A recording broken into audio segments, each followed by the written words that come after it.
പിന്നെ ഞാൻ കണ്ട ഒരു സോഷ്യൽ മീഡിയ പോസ്റ്റിലെ ട്രോളാണ് നിഷ ഇടുക്കി കൂട്ടിക്കൊടുപ്പുകാരിയാണ്, ഷോർട്ട് ഫിലിമുകളും പ്രൊഡ്യൂസ് ചെയ്യുന്നതൊക്കെ ഇങ്ങനെ കൂട്ടിക്കൊടുക്കാനാണെന്നുള്ള രീതിയിൽ. അതിനെ പറ്റി എന്താണ് പറയാനുള്ളത്? അത് വേറെ ആൾക്കാരും പറയുന്നുണ്ട് കള്ളപ്പണം വെളുപ്പിക്കാണെന്നൊക്കെ പറയുന്നുണ്ട്. അതെ അതെ അതെ. അതൊക്കെ ഈ അലിയേട്ടന്റെ പെണ്ണ് ഡാൻസ് ചെയ്തതിന് ശേഷം വന്ന് കിടക്കുന്ന കമന്റുകൾ അതൊക്കെ എപ്പോഴും വരുന്നുണ്ട്.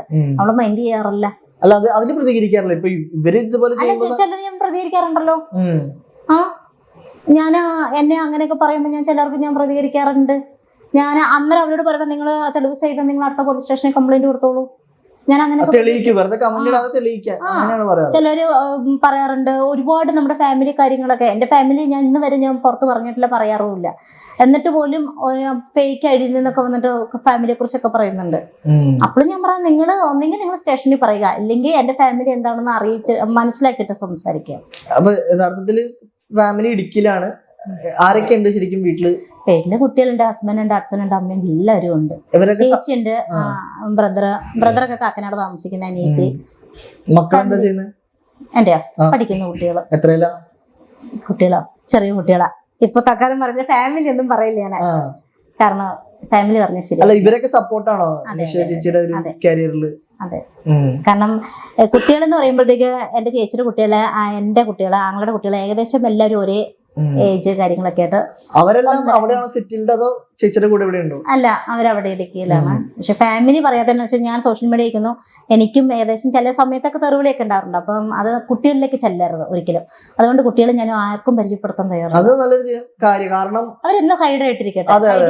നമ്മള് സോഷ്യൽ മീഡിയയില് നിൽക്കുമ്പോൾ ചിലപ്പോൾ നമ്മൾ കാരണം വേറൊരാളെ ബാധിക്കരുത്. അതിന്റെ ഇടയ്ക്ക് എന്റെ വീട്ടിലെ കല്യാണം നടന്നു, മരണം നടന്നു, ഇതൊന്നും ഞാൻ ഇടാറില്ല.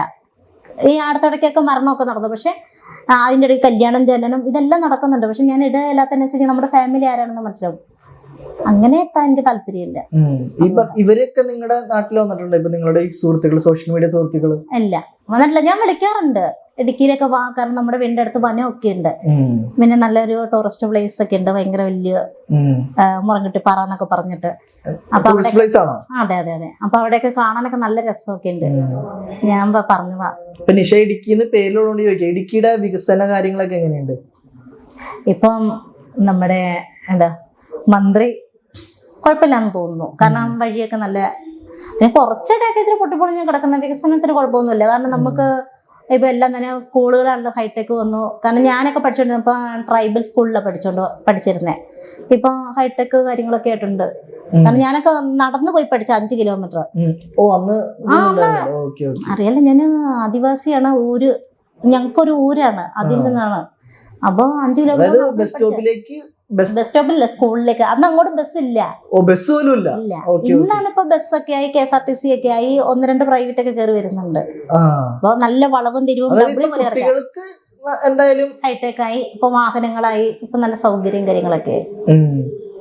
അപ്പൊ അവിടെ നിന്ന് ഇങ്ങോട്ടേക്ക് മാറണം, ഇവിടത്തെ ഒരു ലൈഫ് ഒക്കെ എൻജോയ് ചെയ്ത് അല്ലെങ്കിൽ ആസ്വദിച്ചു കഴിഞ്ഞപ്പോ അവിടെ നിന്ന് ഇങ്ങോട്ട് വരണം എന്നൊക്കെ തോന്നുന്നുണ്ട്. എനിക്ക് എന്റെ നാട് തന്നെ എനിക്ക് പ്രിയപ്പെട്ടത്. കാരണം അവിടുത്തെ അന്തരീക്ഷം ഒക്കെയാണ്. ഇവിടെ ഭയങ്കര ശബ്ദം കോലാഹലം ഒക്കെ അല്ലേ. എന്തുകൊണ്ടാണ് ഇവിടെ തന്നെ നിലനിൽക്കാനുള്ള? ഇവിടെ നിൽക്കുന്ന ഇടയ്ക്ക് എന്തെങ്കിലും ഫിലിം വർക്ക് കാര്യങ്ങള്, നമുക്ക് ചില ഇന്റർവ്യൂകള്, റീൽസ് കാര്യങ്ങളൊക്കെ ഷൂട്ടല്ല ഇത്. അത് ഇഷ്ടം കൊണ്ട് ചെയ്യുന്നതാണോ അതോ ഇപ്പൊ ഇഷ്ടം കൊണ്ടാ ഇതിലേക്ക് വന്നത്? ഞാൻ ജൂനിയർ ആർട്ടിസ്റ്റ് ആയിട്ട് ആദ്യം വരുമ്പോ എനിക്ക് വലിയ താല്പര്യം. പിന്നെ അതിലേക്ക് വന്ന് എല്ലാവരുമായിട്ട് പരിചയമായി, കമ്പനിയായി, പല ഒരു എൻജോയ്മെന്റ് വന്നപ്പോ എല്ലാവരുമായിട്ട് നമുക്ക് പുതിയ പുതിയ ആളുകളായിട്ടല്ലേ പരിചയമൊക്കെ വരുന്നത്. അപ്പൊ അത് ഇഷ്ടായി മാറി. ഇപ്പൊ നിലവിൽ ഈ പറയുന്ന വർക്കുകളൊക്കെ ചെയ്തിട്ട് മുന്നോട്ട് പോയിക്കൊണ്ടിരിക്കുകയാണോ അതോ പുതിയ സിനിമകൾ ചെയ്യുന്നുണ്ടോ? സിനിമകൾ വന്നാ ചെയ്യും.